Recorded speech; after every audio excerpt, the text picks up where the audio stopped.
मुझे माफ कर देना। कॉलेज में पढ़ने वाले अमन और दिशा एक दूसरे से बेहद प्यार करते थे। एक दिन दिशा अपने कॉलेज से हाफ डे में ही निकल गई।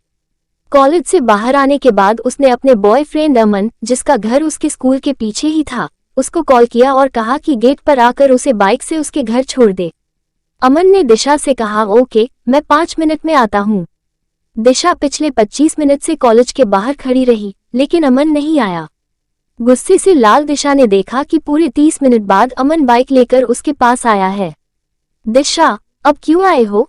चले जाओ यहाँ से, मैं खुद चली जाऊंगी। अमन, अच्छा चलो भी अब, आई एम सॉरी। अमन ने सॉरी बोला तो दिशा बस थोड़ा मुस्कुराते हुए उसकी बाइक में बैठ गई। लेकिन दिशा अब नोटिस करने लगी थी कि अमन अक्सर उससे किसी भी गलती को लेकर बस सॉरी बोल देता है, उससे आगे ज्यादा कुछ नहीं बोलता। दिशा ने यह भी नोटिस किया कि अमन ऐसा किसी भी एक्सप्लेनेशन से बचने के लिए करता है। उसकी किसी भी गलती के लिए उसे ज्यादा एक्सप्लेन ना करना पड़े, इसलिए अमन फट से सॉरी बोल देता है, जबकि पहले अमन ऐसा नहीं करता था। अमन और दिशा के रिश्ते के बीच ऐसा बहुत दिनों तक चला। अब तो दिशा भी अमन के इन सॉरी से तंग आ चुकी थी। वो सोचती थी कि आई एम सॉरी बोल देने से सब कुछ ठीक नहीं हो जाता है, लेकिन अमन शायद ये बात समझने के लिए तैयार नहीं था। दिशा ने काफी कोशिश की अमन को समझाने की, लेकिन वो नहीं समझा। आखिरकार दिशा ने फैसला कर लिया कि वो इस रिलेशनशिप को खत्म कर देगी, क्योंकि वो दिशा मानना था कि एक लव रिलेशनशिप सिर्फ सॉरी से नहीं चलती। दिशा ने अमन का फोन उठाना ही बंद कर दिया।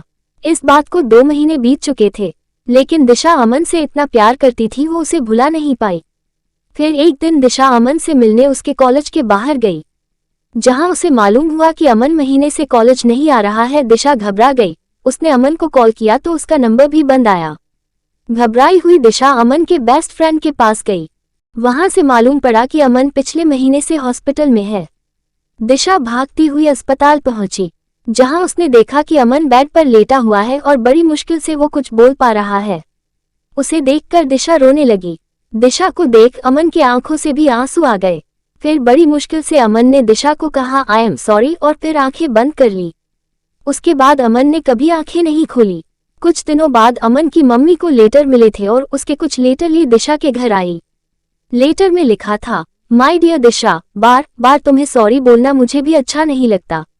जब तुमने कॉलेज के बाहर मेरा 30 मिनट तक इंतजार किया था, उस दिन मैं जानबूझकर लेट नहीं आया था, बल्कि उस दिन पहली बार मेरे सीने में दर्द हुआ था, जिसकी वजह से मैं बेहोश हो गया और जैसे ही मुझे होश आया, मैं तुम्हारे पास पहुंचा। उस दिन मैंने तुम्हें इसलिए कुछ नहीं बताया, क्योंकि मुझे पता था तुम टेंशन में आ जाओगी।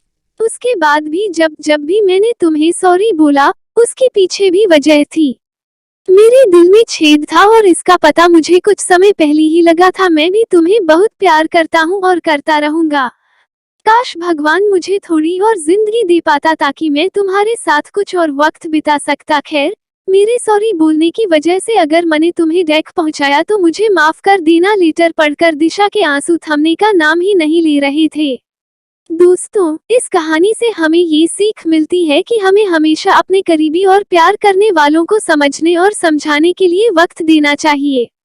अगर आपके दोस्त या प्रेमी आपके सामने खुलकर कुछ नहीं बोल पा रहे हैं, तो आपको उन्हें समझने की कोशिश करनी चाहिए, वरना कहीं देर ना हो जाए और आई एम सॉरी बोलने का भी मौका ना मिले। कुछ ऐसी ही स्टोरी हम अक्सर आपके लिए लेकर आते रहते हैं। दोस्तों, अगर ये स्टोरी आपके दिल को टच की हो तो हमें कमेंट में अपनी प्रतिक्रिया जरूर दें, हमें खुशी होगी।